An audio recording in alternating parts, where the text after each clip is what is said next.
I'm Terry David Mulligan. This is Tasting Room Radio, and I'm pleased to welcome four of the participating wineries of the 2023 Cowichan Valley Wine Festival, which is going to be the month of August. But there's a kickoff, and we'll tell you about the kickoff and the passports and everything. I'm hoping that one of you on screen can tell me how the passports work, because I've read it 5 times and I'm still trying to figure it out, but I've never been good with passports. Now it goes like this. We have a new face on the screen from Alderlea, Julie Powell, who's the co-owner and co-winemaker, part of the winemaking team at Alderlea. Hello, Julie. Hello. Hi, Terry. How are you? We get to meet again. Yeah, we do indeed. From Grouse, Bailey Williamson, who's the head winemaker. And from Enrico Winery, Lauren Inglis, the general manager, and the prince of the Cowichan Winery Society. Pardon me, that's president of the Cowichan Winery Society. Lauren Inglis. This is are we back, in fact, to what the Cowichan Valley Wine Festival was a couple of years ago, all of August? Yes, we are 100%. Well, that took some doing. That was I know. I mean, you're looking for new ways to express yourself and do all of that. And you know, the feedback was, hey, we don't really need help in August. We're busy in August, but you have to pick a spot and on the calendar and just say, this is our spot. And so it's August for you, right, Lauren? It is August, 100%. I mean, it is the best month to do it, but you're right. There was a little bit of pushback from some of the wineries about them already being too busy in that month. But, you know, other wineries, they needed the kick in August, and the wine festival supports that, obviously. Okay. While I'm at it, Julie, and to everybody on screen, I just want to talk about the awards that have been being handed out lately. Everybody's getting awards. Julie, I last saw a post just a couple of days ago where 5 or 6 bottles wide there with medals around the necks. What were those awards? So this was the 43rd All Canadian Wine Championships, and I would have to say that the Cowichan Valley as a whole was really well represented. Obviously, we had some success here at Alderlea, but and certainly my colleagues on the show today can also speak to the accolades that they received for their wines. I think it just really speaks to the quality of the wine here in the Cowichan Valley, that we should be so recognized in one of the most respected national competitions in the country. So it's quite exciting. Were there a couple of double golds? There were, in our case, we had a single double gold for our 2020 clarinet, and we were fortunate to be recognized with a gold medal for a couple of our white wines as well, our Sauvignon Blanc and our Valerie, which is an Ortega Viognier blend. And then we also had some silverware come in for our Pinot Gris and our 2019 Matrix bold red blend. So quite exciting. Did you enter any of that gorgeous bubble of yours we had the other night? Sadly, we didn't. Come on. We had a bit of a delay in getting it into bottle, notably getting the fizz in, so to speak. So unfortunately, it did not make it, but it is a lovely wine, really fun for the summer. It's the first time we've actually made a sparkling wine here in our history at Alderlea. So that was kind of a new adventure for us, an opportunity to learn, and we're extremely happy with the product. Way to go, Julie. And what's his name?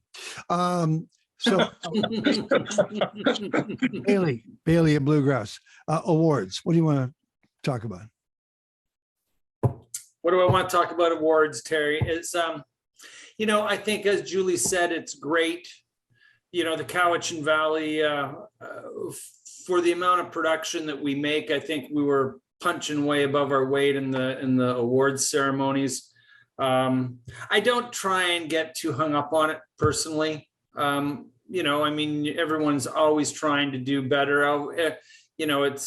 If I look at my wines, I can poke at all the flaws and things that I would do better. But I mean, that's part of the craft, which is striving to constantly, you know, do it better, do it a bit differently, or experiment with something else. So, you know, I think it's great that we get recognized, but as was pointed out to me in my earlier career as a chef, you're only as good as the last plate you put out. So, you know, there's always room for us all to try and strive for greater recognition. I just knew you were going to be difficult. I just knew it. Lauren, how about some awards that might have come your way? Yeah, we won a couple of medals, but the one thing I wanted to say is exactly what Julie and Bailey did just say, was that, you know, what's happening in the Cowichan Valley right now is absolutely incredible. And we do have some of the best winemakers there are really in the country right now working here, and it's incredible. But the part that Bailey did say, which caught me off guard a bit, was that he wasn't really into the medals. I've seen him run around naked with medals on his neck. So I can only tell you that's true about him not liking medals. My only complaint about that is they should make bigger medals. But other than that, no, we were really happy with what we got, obviously. And it's a prestigious award to win. And so we're all very, very happy about it. But great job in the entire Cowichan Valley. I'm only running around naked because it's biodynamically approved. And sustainable. I don't know if it's sustainable, but. All right. Let's talk about, first of all, the kickoff. Lauren, talk about the kickoff at Brentwood College. July 27th. We're going to do a little bit more of an upscale one this year. Tickets are $150. It's being catered by Mensch with an amazing menu that they're going to be doing up for us. We've got live music. Roland Barrett's coming back to play. Limited tickets on it. It's going to be from 6 to 9, and it's called the Sunset Soirée. Right down on the grass, same place as last year. Beautiful spot. You know, it's almost impossible to describe how gorgeous this is, but Brentwood College was built literally from that beach out. Yes. And as impressive as it is as a campus, the beach is where the hang is. And it is phenomenal. Yeah, you've got a great view of looking over to Mount Baker, of course, then Mill Bay Marina right to the right. So, I mean, you're just surrounded by beauty all the way. And of course, with all the wineries, we're going to have 13 of the wineries participating. It's going to be a great show, and it's one that shouldn't be missed. The date again, sir? It is July 27th from 6 o'clock to 9 o'clock, and tickets are $150. Tickets are available at the Cowichan Winery Society. Just type that into your bar, and it'll come right up on screen, and just follow the links. You did say, just to follow up on that $150 is first of all, it's the hang, and secondly, it's the wines. And some of the wines being poured are going to be special, poured only there. Correct. Library wines. Yeah. And Mensch is literally, they are booked for this entire summer. I know this for a fact because we tried to book them for a wedding. We are super lucky to get them to cater. Well done. Yes. Yeah. Well done. Okay, cool. Now, Julie, do you know what you're going to be pouring at Alderlea during August, for example? That's a great question. We'll probably be changing it up a little bit because sometimes people come back multiple times, you know, even within the same month. So we try to vary it every week to 2 weeks. Chances are you will get to taste some of our Valerie blend, the one I mentioned earlier, the Ortega Viognier blend, just a real lovely summer wine, summer in a glass, I'm kind of calling it this year. We usually have, as you say, a flight of about 4 wines, typically 2 whites, 2 reds, but I suspect here and there we'll want to throw that frizzante in there. And we may even pull out here and there, probably on the weekends, something from the library, maybe something a little different from the Sunset Soirée, but we like to kind of keep it fresh and new, and just have a nice variety that really showcases obviously what we can do here in the vineyard, and you know, what grows really well in the Cowichan Valley. Wait a minute. Did you actually talk for those couple of minutes and never mention a wine? I've got to get a wine from you. What do you want to pour? What's going to lead the pour? I would suggest in most cases, Valerie is probably going to lead the way. Yes. And who made Valerie? I did. With always with some coaching from Zach. I come up with some ideas and we kind of brainstorm, and just you know, in terms of the winemaking process, every year is a little different, as you know, with the grapes that you get and where things are sitting in terms of ripeness. So you just need to adjust every year. I know you're early in your journey as a winemaker, but What does it feel like when you create something like Valerie and someone just sits there and goes, "This is fantastic, this is fantastic," and they tell you, what does it feel like? Oh, I mean, of course, it's hugely gratifying. We started the call here, the show here today, talking about medals and things like that. But the best feedback we get is just our customers and how they love the wines, and that really is the most rewarding thing about being a winemaker and being on this journey is people's enthusiasm. People, being evangelical about your wines. It's a little humble. It's very humbling, but it's also really exciting to see people get so much enjoyment out of them. Speaking of evangelical, Bailey Williamson. That's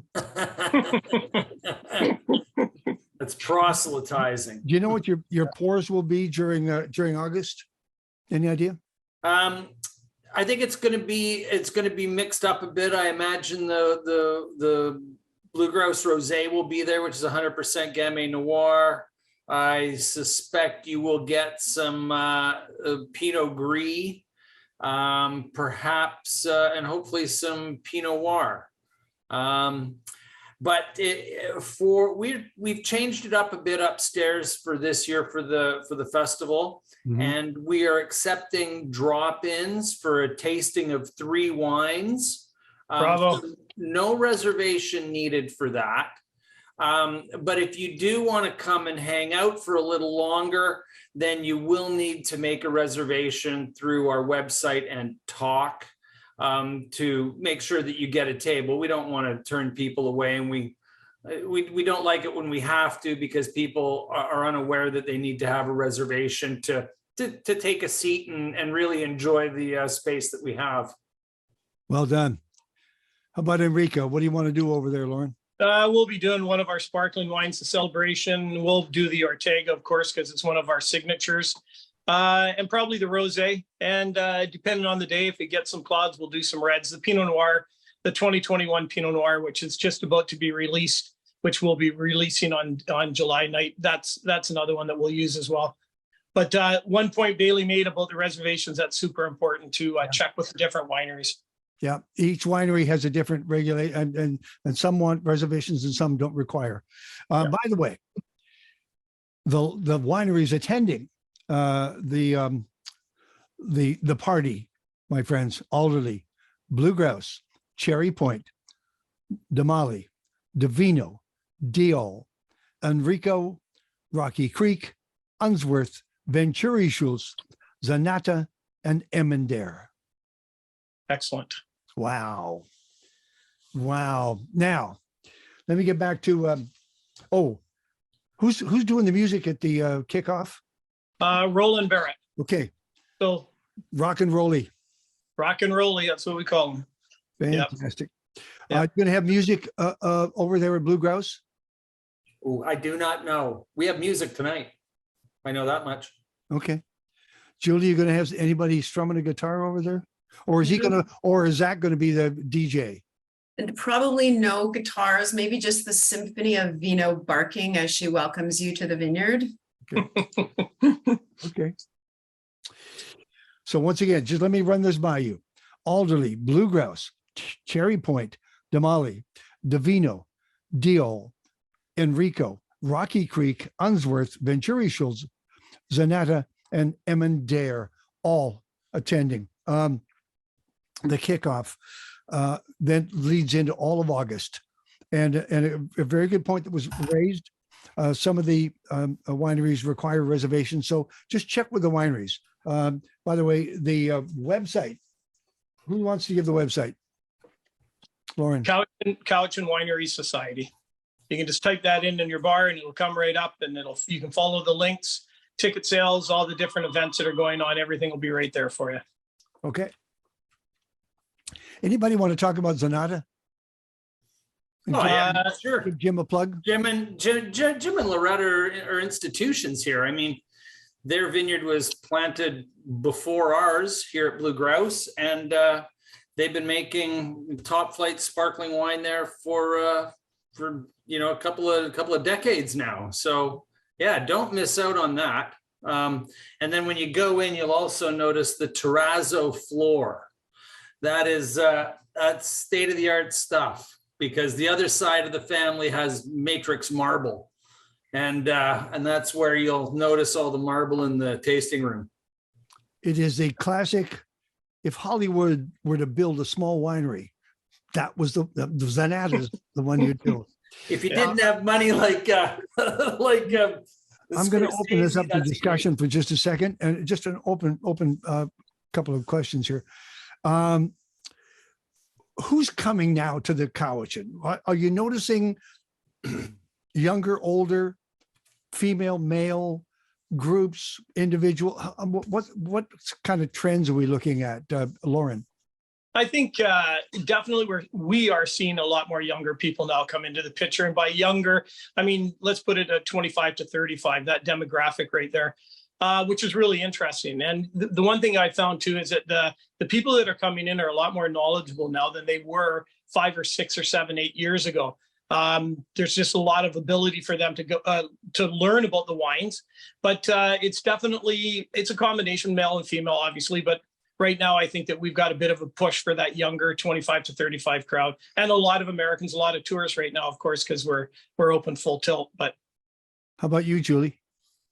Yeah, I would agree with Lauren that we're definitely seeing, knowledgeable young people coming in. People have done their research and they're, really interested in the region and interested in venturing out even further than, say, traditional wine region in BC. So everyone thinks of the Okanagan, but I think increasingly people are thinking of the island.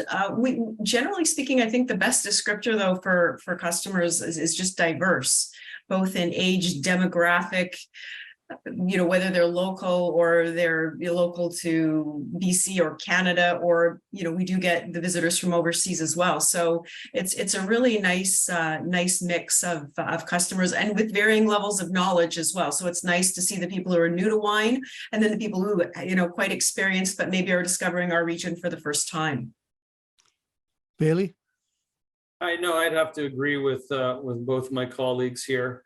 I think we see I don't spend a lot of time in the tasting room, but I think we see a diverse, broad spectrum of people coming in. I mean, we certainly have people that come in and hang out. We have a fairly well-subscribed wine club. We get those people that come in and they use it like their clubhouse almost, and come in with their friends and sit down with a bottle of wine. I think from my experience, my focus, not just on the Cowichan, but I'm trying to make sure that people that are not on the island understand that there's a wine region here, and that this is not your grandma's wine anymore. The game has been upped by all the players that are here. And so, don't sleep on the Cowichan. Give it another chance. I very much see the same kind of dynamic that I experienced when I first got into the industry in 2000 up in the Okanagan. There was, it was soup to nuts in terms of quality and what people were doing. And it just takes time. But I feel that we need to make sure that the rest of the province, to start with, knows that we're here and that, we're making good wines, award-winning wines, as we said, and that besides that, it's a great place to come and visit. So, I really want to, I'll be proselytizing about that for a while now. That'll be what I'll be on. That's my soapbox. Okay, thank you for all three of you. Who wants to take me through passports, how the passport's going to work? Well, maybe the president.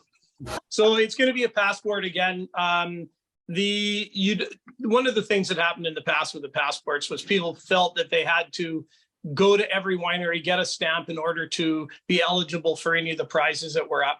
Yeah. That's not the case now. You can because it was too much of a problem for a lot of people. Sure. So the passports, it's fairly open. All it's going to do is pretty much be a map of where to go.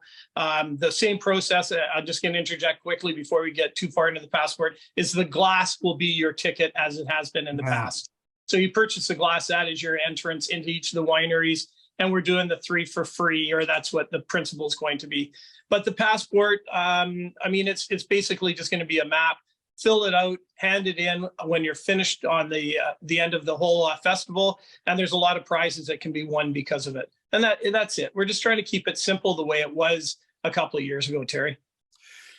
The Cowichan is open for business. Well, every day, but basically the month of August is this is your invitation. And you can see Bailey up close and personal. It's scary. You see that now. Because he's much taller now. Okay, so now for the soiree, are we going upscale summer dressed up thing? Anybody? I mean, it's entirely up to you. I mean, that's the whole idea, is to do a little bit more of a, a black tie, white tie affair, like, get dressed up. But I mean, it's not necessary. There's going to be people that are going to be in all attire, but the whole idea is to bring it a little bit more upscale. So obviously the dress would be better to follow the suit, right? So Bailey and I have a tradition. We go for last cup at Brugo and then come down the hill. That's it. I won't be there this year, unfortunately, and I'm pretty bummed about it. I've got other engagements that I have to attend to. What's more important? My son's playing hockey in Boston. Pictures with his medals. That's right. You'll be at a Red Sox game. Well, we'd like to go and check out the stadium for sure. Yeah, of course you would. All right. Julie, do you have a summer black dress you're going to wear? What are you doing? It's formal now. Yeah, I guess as long as I can wear my boots with it, I am a farmer, so. All right, let's see what we got here. Let me see if I got this right, you guys, Lauren especially. The Sunset Soirée, July the 27th, 6 to 9, Brentwood College School, the Campbell Commons is what they call it. 13 wineries, and wines paired with everything that Mensch Catering is bringing, and they are the best. Dozens of wines, some poured specifically for the event. It's 19 plus, government issued ID. Are you listening, Bailey? $150 a ticket. The wine passports, August 1st to 31st, 12 wineries. You get stamped, but whether you get stamped or not, you're going to basically, once you get your glass, you're in on the participation for prizes for $50. Anything else? Where do we get the tickets? Where do we get the tickets, Lauren? You can get them again. Just go into Cowichan Winery Society, type it in. You can go into the 2023 Cowichan Valley Wine Festival. Just type that in on your computer. It'll come up automatically. So you're just going to buy it. Also on Instagram and Facebook, my friend. Okay. No, I'm telling you. Okay. Instagram and Facebook. I mean, okay. No, the information. I don't do either one of those, but sure. Okay. Threads. Okay. Yeah. We'll fax you your invitation. Okay. Send it to Jim at Zanatta, and then I'll get it from him. Well, Julie, I'm looking forward to coming in and tasting some Pinot and getting more information on Alderlea and everything that you're doing. And I want to see if Blue Grouse has changed at all because of the new ownership. If he's perhaps the gentleman on the screen is politer, maybe. Not likely. Okay. But I will buy you a coffee. Thank you, sir. And Lauren, thank you for doing this and being the president and leading the team. Appreciate it. No, our absolute pleasure. And thanks for your time, Terry. Thank you. Thanks a lot for your time. The invitation has been dropped for all of you. Please get yourself to the Cowichan Valley. If you can't do August, how about July? How about September? But August is the time to be here. It's going to be fantastic. We have the accommodations. We have the food. We've got everybody's participating, and you are welcome to join us here in the Cowichan Valley. It's fantastic. Thank you all. Thank you. Thank you, Terry. Thank you.